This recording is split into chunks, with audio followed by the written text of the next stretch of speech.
Hello and welcome back to the third rail. In this week's episode we are going to cover a few topics around digital and analog operations.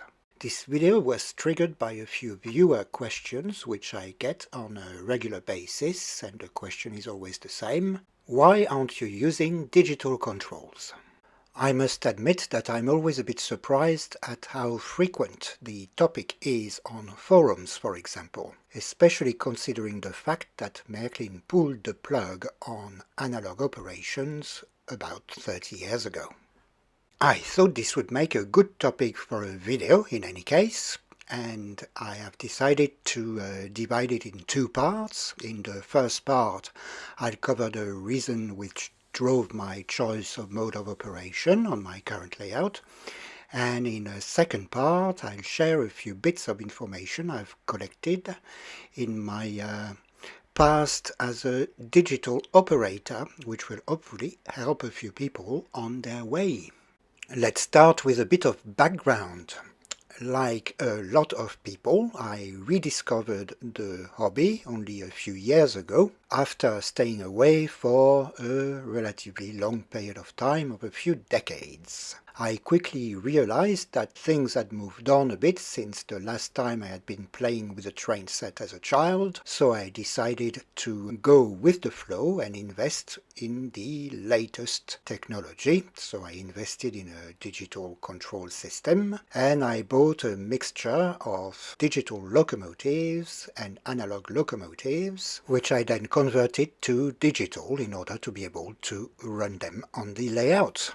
I ran things like this for a while, but I soon realized that what I was doing didn't really correspond to my aspirations as far as model trains were concerned. So I had to reevaluate what I was doing. In the process, I considered a few aspects. Of course, as with any other hobby, the financial aspects always play a role in the decisions. Märklin gear is not cheap, full stop. Good decoders aren't cheap either. But this aspect only played a minor role in my re-evaluation process. A far more important point was to try and establish what I was exactly trying to achieve with my model trains. You see, I'm not a scale modeler. I don't enjoy putting kits together or modeling in plaster, this type of things. I find it far more interesting to put together layouts and connect all sorts of accessories. I guess what I'm trying to do is recreate the same feeling I had when playing with my train set as a child. So the best way to achieve this for me is to concentrate on the Märklin production of the time, and for me that's the 1980s. So I decided to sell all the equipment I had which didn't belong to that era and started collecting other items. Now, if we look at what Märklin produced at the time, as far as digital was concerned, it was really the very early days for digital controls. Using digital only had very few benefits. It was basically just about running locomotives backwards and forwards, varying the speed. The locomotives or the decoders had very limited motor controls, and only a couple of functions for lighting or a steam generator, for example. At the time, the main marketing argument was the ability to run several trains independently on a single track, but that was hardly a compelling reason to make the jump for a lot of people who had invested in a complex analog setup. Things became a bit more sophisticated in the decade that followed, so the 1990s onwards up to this date.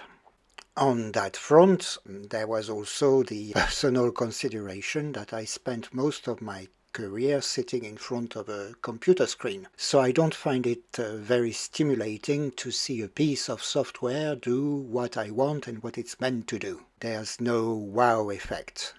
I find getting some complex sequences up and running with only a bit of wiring and good old-fashioned relays far more interesting. Finally, there is also the fact that I'm a bit of a clumsy person. So the models produced by Märklin from the 1990s onwards became more and more detailed and more fragile than their predecessors, with all sorts of applied details that can easily break. And I was frequently in the situation where I broke one or the other bits when I was still running this type of models. So it came to a point where I had to avoid running them by fear of breaking something.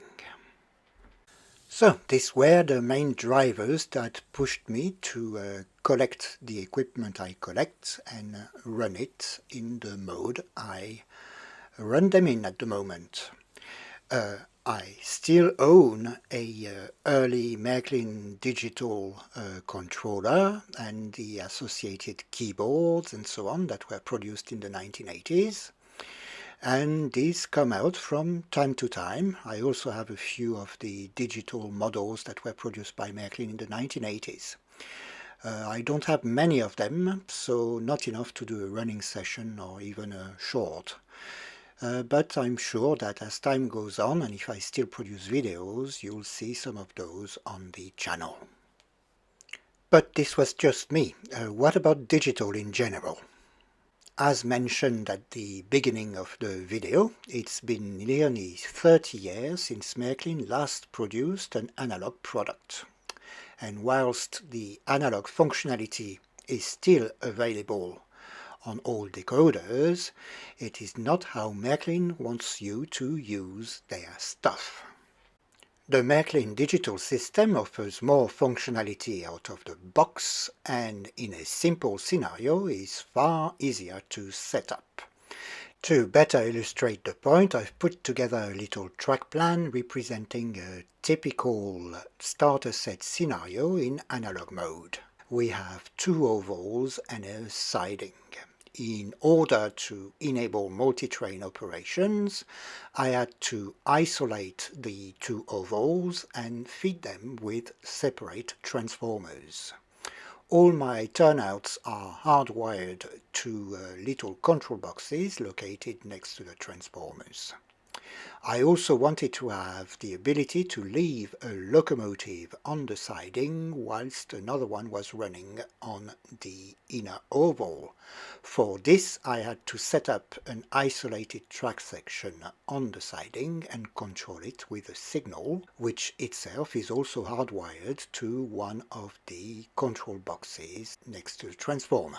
So for a simple setup like this one, there's already quite a few things to do and quite a few meters of wires to install. None of this would be required to achieve a similar level of functionality in digital. With a Märklin mobile station connected to the layout via two wires, I would already be able to control several trains independently from each other. There wouldn't be any need to isolate any track section.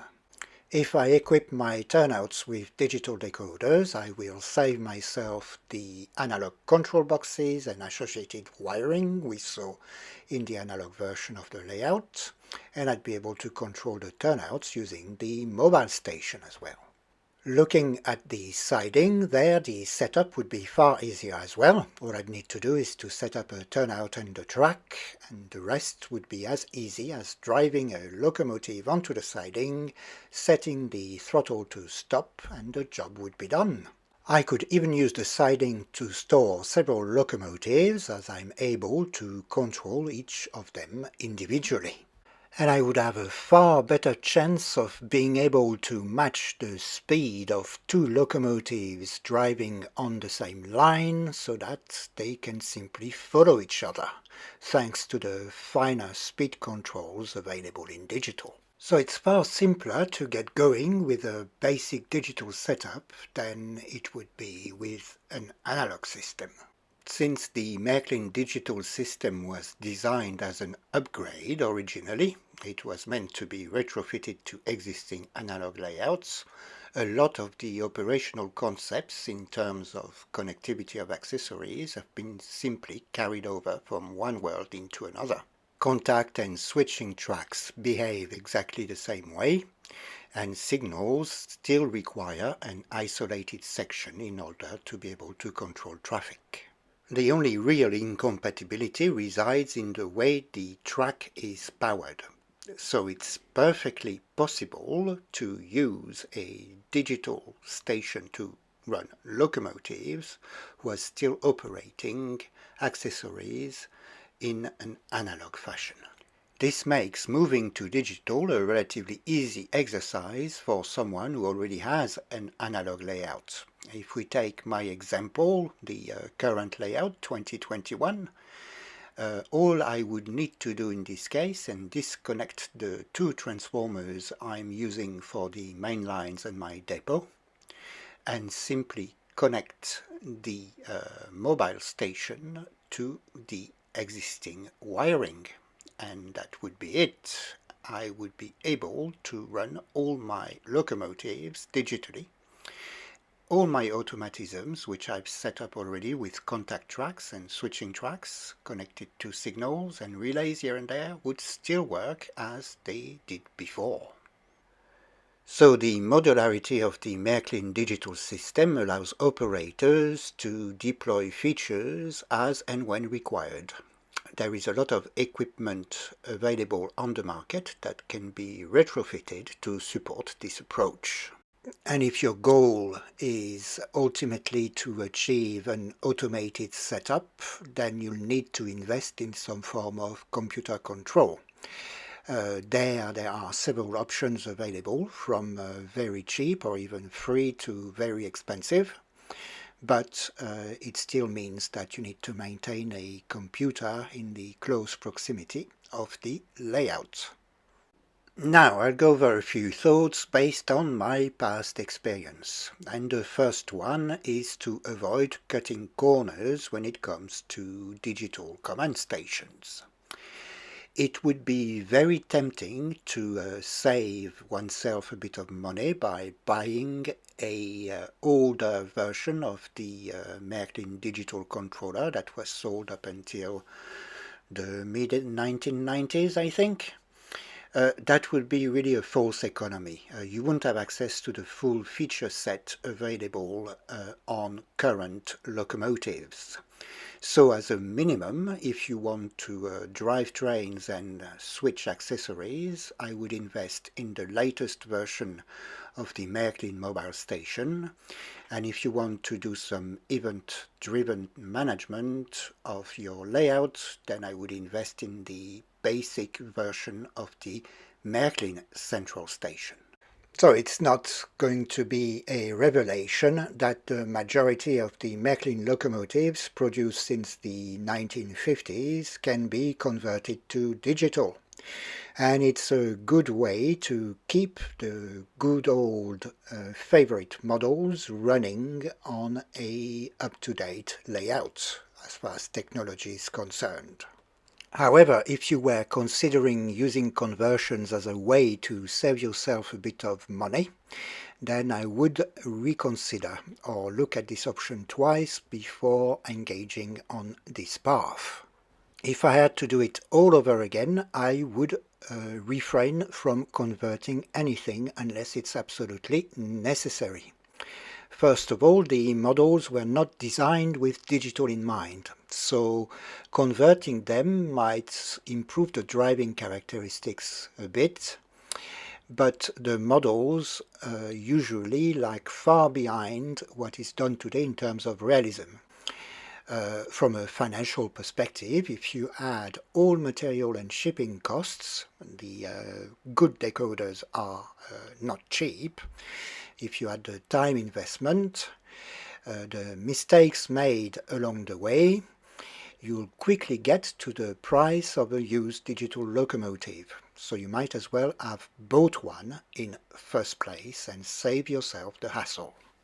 If you have a resale price in mind or a value appreciation, a digital conversion will only marginally increase the value of a model. It's going to be very difficult to recoup your investment if you were to offer a converted locomotive up for auction.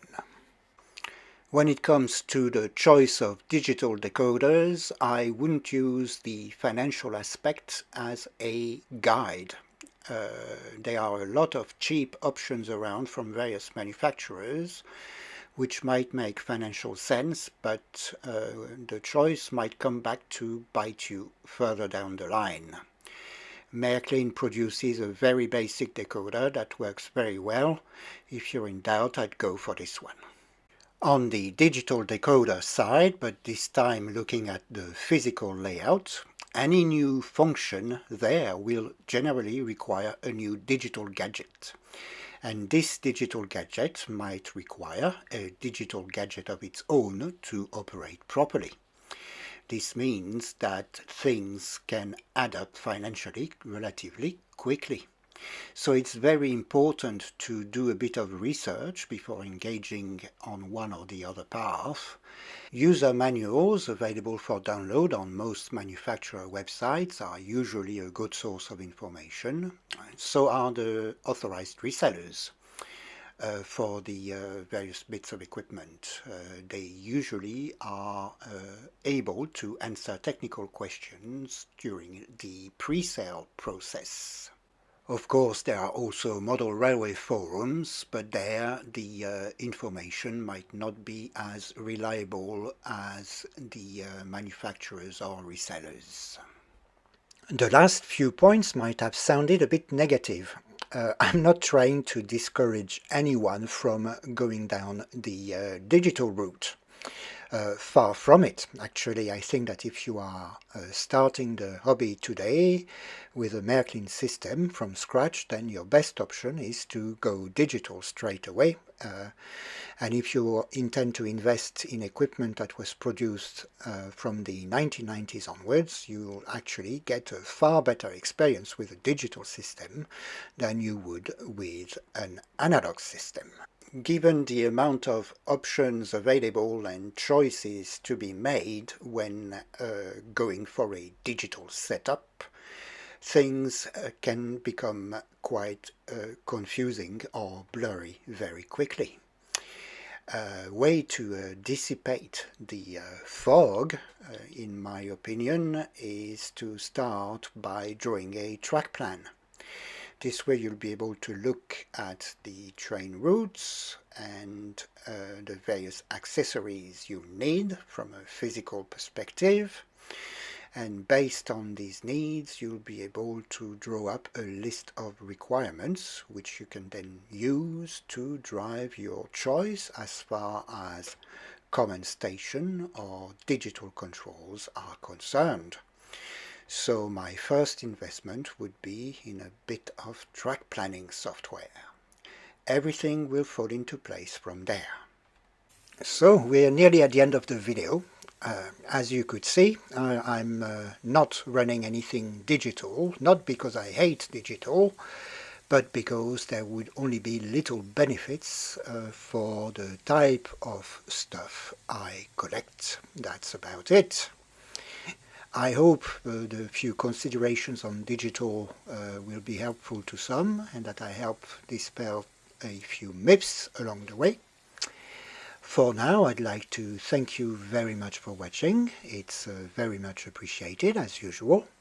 I'd like to thank all the subscribers to the channel for their interest that led them to subscribe and even activate their notification bell. That's all very rewarding.